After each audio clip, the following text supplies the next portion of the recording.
जीवन में एटीट्यूड का बहुत बड़ा योगदान है, लेकिन एक आम आदमी इसके बारे में कुछ भी नहीं जानता। मैं ये कहूंगा कुछ भी नहीं जानता, केवल इतने से कि भैया एटीट्यूड माने नजरिया और नजरिया माने एटीट्यूड, और ये पॉजिटिव होता है और ये नेगेटिव होता है, इसके अलावा नहीं जानते दोस्त। लेकिन दोस्त, ये बहुत ज्यादा प्रभावकारी है हमारी सफलता में और असफलता में। मैं आपको धीरे धीरे करके इसके सारे पहलुओं के बारे में बताऊंगा, कैसे होता है, कितने प्रकार का होता है, क्या करना चाहिए, कैसे करना चाहिए। बहुत सारी बातें आज हम करने वाले हैं। और अगर आपने एक ये शब्द को पकड़ लिया तो मैं ये कहूंगा कि आप 98% सफल हो गए। 2% कुछ और भी मतलब कर लेंगे, टेक्निक्स वगैरह। What do mean by attitude? Your attitude path you do with your knowledge to achieve your goal. जब हम कोई कार्य कर रहे होते हैं, उस समय उस कार्य के बारे में जो हमारे दिमाग में चल रहा होता है उसे एटीट्यूड कहते हैं। मतलब समझाऊंगा। जैसे आप प्लान दे रहे हैं, तो प्लान देते हुए आपके दिमाग में क्या चल रहा है? ये बंदा आएगा, ये बंदा नहीं आएगा, क्या होगा यार, पता नहीं, ऐसा है वैसा है। जब कोई काम आप कर रहे होते हैं, आप किसी को इनवाइट कर रहे हैं और आपके दिमाग में चल रहा होता है यार पता नहीं ये आएगा कि नहीं आएगा, तो ये आपका एटीट्यूड हो गया। जब आप प्लान कर रहे हैं तो उस वक्त आपके दिमाग में क्या चल रहा है, ये आपका एटीट्यूड हो गया कि यार मेरे तो पैसा फंस गए, अब मैं चार ने फांस दूं तो मेरे भी पैसा निकल आए। अगर ये आपके दिमाग में चल रहा है तो आपका एटीट्यूड इस तरह का है। दोस्तों, इससे परिणाम बहुत ज्यादा प्रभावकारी होते हैं। कैसे होते हैं? अरे साहब, ये तो ना दिमाग में चल रहा है ना, बाहर वाला कैसे देख लेगा? दोस्तों, बाहर वाला बिल्कुल देख लेगा।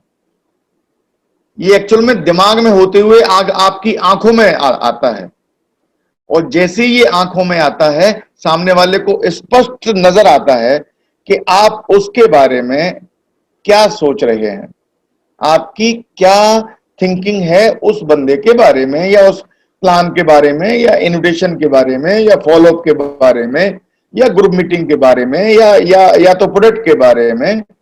कुछ भी, जैसे भी आप कोई प्रोडक्ट इस्तेमाल कर रहे हैं, यार पता नहीं कैसा है, ये अच्छा नहीं है, अच्छा है, पता नहीं यार,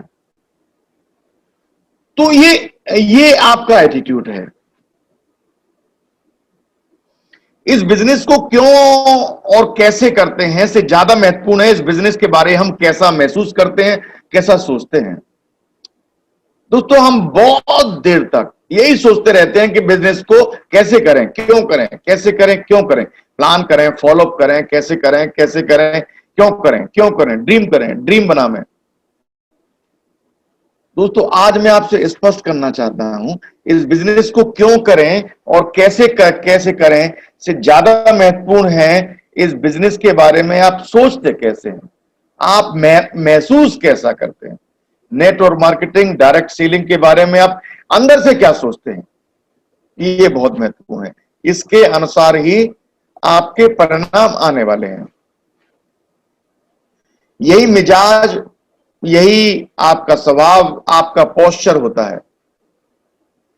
जैसा आप सोचते हैं वही आपका स्वभाव बन जाता है, वही आपका पोस्चर बन जाता है।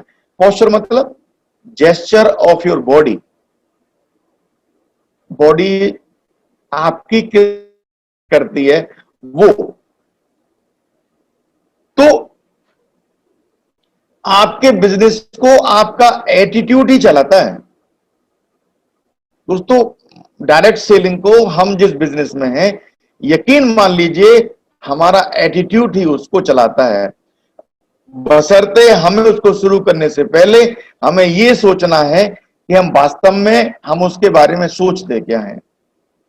अगर आपके दिमाग में भी ये है कि यार ये चेन सिस्टम ही है, कर लेते हैं, तो दोस्तों आप सफल नहीं हो सकते। अगर आपके दिमाग में इस बिजनेस के बारे में कुछ गलत धारणाएं बन रही हैं या पहले से विद्यमान हैं, उन धारणाओं के साथ आप बहुत लंबा नहीं जा सकते। इस बिजनेस को आपका एटीट्यूड चलाता है। मैं एक बात कहता हूं, एटीट्यूड इज एवरीथिंग। हर चीज, एटीट्यूड ही सब कुछ है बाबा। इसको एक सुधारो।